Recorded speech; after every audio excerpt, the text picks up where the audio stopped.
വാർത്തകൾ തുടരുന്നു. Professor PV. Appu master അനുസ്മരണ സമ്മേളനം വ്യാഴാഴ്ച നടക്കും.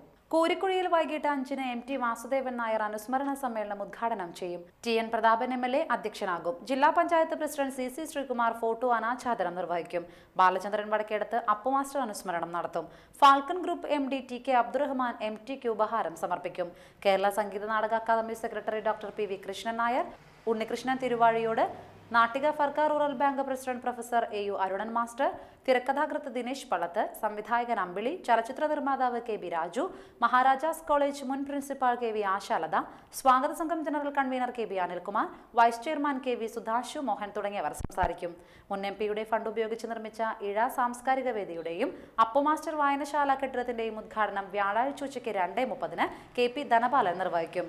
മതിലകം ബ്ലോക്ക് പഞ്ചായത്ത് പ്രസിഡന്റ് പുഷ്പ ശ്രീനിവാസൻ, കൈപ്പമംഗലം ഗ്രാമപഞ്ചായത്ത് പ്രസിഡന്റ് അനിത ബാബു, ജനപ്രതിനിധികളായ Hafsa Ufoor, Sajayan Vayanappally, K A. Purushothaman, Preethi Unnikuttan, taluk library council president T K. Ramesh Babu, വായനശാല secretary K S. Sachithran, vice president P N. Suresh Kumar തുടങ്ങിയവർ സംസാരിക്കും. തുടർന്ന് 3:30-ന് തൃശൂർ രഞ്ജിനി കലാക്ഷേത്ര അവതരിപ്പിക്കുന്ന ഗാനമേളയും ഉണ്ടാകും. കൊടുങ്ങല്ലൂർ ബി.ആർ.സിയുടെയും തദ്ദേശ സ്വയംഭരണ സ്ഥാപനങ്ങളുടെയും പൊതുവിദ്യാഭ്യാസ വകുപ്പിന്റെയും സംയുക്താഭിമുഖ്യത്തിൽ 1 മുതൽ 8 വരെ ക്ലാസുകളിലെ ഭിന്നശേഷി വിഭാഗക്കാർക്കായി മെഡിക്കൽ ക്യാമ്പ് സംഘടിപ്പിച്ചു. എറിയാട് പഞ്ചായത്ത് പ്രസിഡന്റ് ഇ.വി. വേണു ഉദ്ഘാടനം നിർവഹിച്ചു. എറിയാട് പഞ്ചായത്ത് വിദ്യാഭ്യാസ standing committee chairman K N. Aushad അധ്യക്ഷത വഹിച്ചു. എ.ഇ.ഒ. In charge K M. അമീർ, അധ്യാപിക കെ.എസ്. സുധ, ഡോക്ടർ കല എന്നിവരുടെ നേതൃത്വത്തിൽ നടന്ന ശ്രവണ വിഭാഗം പരിശോധനയിൽ കൊടുങ്ങല്ലൂർ ബി.ആർ.സി പരിധിയിൽപ്പെട്ട വിദ്യാലയങ്ങളിലെ 20ഓളം കുട്ടികൾ പങ്കെടുത്തു. ലീന, ജീന, ഡോക്ടർ പ്രവീൺ, ഡോക്ടർ സുവിൻ ആന്റോ തുടങ്ങിയവരും ബി.ആർ.സി തല മെഡിക്കൽ ക്യാമ്പുമായി സഹകരിച്ചു. കൊടുങ്ങല്ലൂർ ബി.ആർ.സി പരിധിയിലുള്ള വിദ്യാലയങ്ങളിലെ അധ്യാപകർക്കായി അധ്യാപക പരിശീലനം സംഘടിപ്പിച്ചു. അവധിക്കാല പരിശീലന സ്പന്ദനം 2015 എന്ന പേരിൽ അധ്യാപകരുടെ ഒരു കൂട്ടായ്മ സംഘടിപ്പിച്ചിരുന്നു. അവരുടെ നേതൃത്വത്തിൽ സ്കൂളിന് ആവശ്യമായ പാഠ്യേതര പ്രവർത്തന മൊഡ്യൂൾ തയ്യാറാക്കി എല്ലാ വിദ്യാലയങ്ങളിലേക്കും നൽകി വരുന്നു. 2ാം ക്ലാസ് പരിശീലകൻ നാരായണമംഗലം ULPSലെ അധ്യാപകനും കൂടിയായ മനോജിന്റെ ആഭിമുഖ്യത്തിൽ തയ്യാറാക്കിയ നാളറിവ് കലണ്ടർ ബി.ആർ.സിക്ക് കൈമാറുകയും അത് എല്ലാ വിദ്യാലയങ്ങളിലേക്കും എത്തിക്കാൻ തീരുമാനമെടുക്കുകയും ചെയ്തു. നാട്ടിക ശ്രീ ആരിക്കിരി ഭഗവതി ക്ഷേത്രത്തിൽ താലി എഴുന്നള്ളിപ്പ് നടത്തി. പള്ളം കടപ്പുറത്ത് നിന്ന് ആരംഭിച്ച താലി എഴുന്നള്ളിപ്പിന് വാദ്യമേളങ്ങളും പൂത്താലങ്ങളും അകമ്പടിയായി. വർഷം തോറും മത്സ്യത്തൊഴിലാളികളുടെ വകയാണ് താലി എഴുന്നള്ളിപ്പ് നടത്തിവരുന്നത്. നിരവധി ഭക്തർ താലി എഴുന്നള്ളിപ്പിൽ പങ്കെടുത്തു.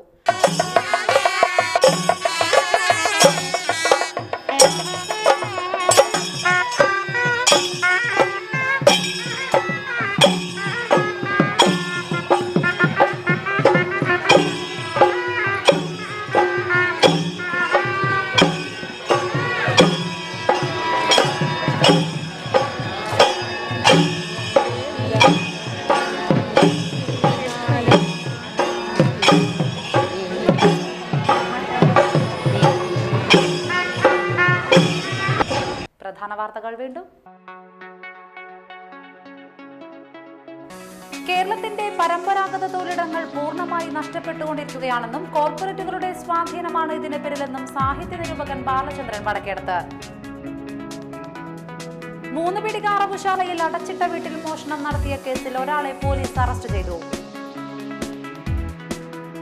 മതിലകം ബ്ലോക്ക് പഞ്ചായത്ത് രൂപീകരിച്ച ചിലപ്പതികാരം ലേബർ ബാങ്കിന്റെ ഓഫീസ് പ്രവർത്തനം ആരംഭിച്ചു.